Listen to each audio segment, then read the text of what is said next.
Hello, we're going to try this again. I'm Dustin. Welcome to my shenanigans and chaos that I've got going on here. This is the X1 hover drone. Tons of videos out there. I'm trying to figure this thing out. We cut some video and none of the audio came out. So I have some things going on all the time. Lots and lots of projects as you'll kind of get a glimpse at today. We've got a repaired, I think this is a 98 F-150. We're going to send back and get out and get it back to the owner. Rented a pretty cool trailer. We're going to film some stuff tomorrow where we go and pick up a very heavy piece of equipment. It's actually a platform crane, a small unit. And so we'll try and get some video of that if this one turns out.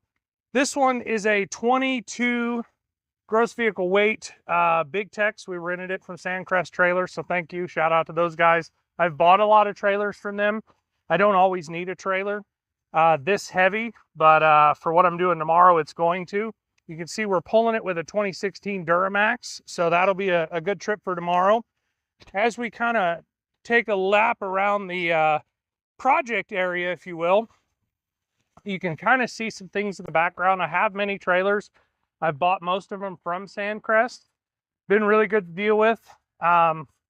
Some of the projects we've got that are probably in camera, we've got a little 3-cylinder diesel mower we picked up, I think, last week. We'll get that back in service and see how it does.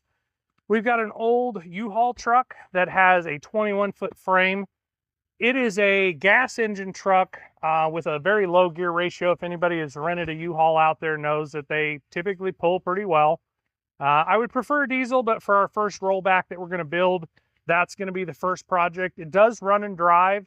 Has a pretty nasty fuel leak. I think some rodents got in there from the previous owner. We bought it at auction, pretty reasonable. A lot of what you see in this video is going to be auction finds that we bought to rehab. As we go down the kind of row there, we have a H&H tilt deck 22-foot 10K trailer. That thing is absolutely a workhorse. It's worth every penny that I've given for it. It is paid off at this time, so everything that I haul with it now is just a bonus. As we go next to it, that's my 34-foot load trail. It is only a 14K trailer. It does really good with 2 vehicles on it, which is why I bought it. This one has 2 10,000-pound axles with dual rear wheels on all, so it's got 8 instead of 4 tires. Those are probably a needle bearing grease wheel bearing versus this is a oil bath wheel bearing. So much heavier trailer, that's why I'm not using that one. The couple of pickup bed trailers, I bet I built those well over 10 years ago for the money. They are absolutely invaluable for just throwing and holding crap in them, whether it's firewood or scrap metal, or I've tore off roofs and used them as a dumpster basically and hauled it up to the landfill. So really love a good pickup bed trailer. Even beyond that, that kind of funny looking trailer is actually a tilt trailer, and I'll do an in-depth video on it. We bought it at auction really cheap. It had a bad gas hydraulic driven engine, or the gas engine drives the hydraulic pump. It tilts, and it has a cable driven winch system for moving shipping containers. That thing has been really wonderful. Tri-axle, really in good shape. Bought it very reasonable. Really opens up some capabilities. I believe it's a Cash Brothers, if I remember right. We'll do a full video on that. So that's kind of the normal setup of where I keep some or most of my trailers.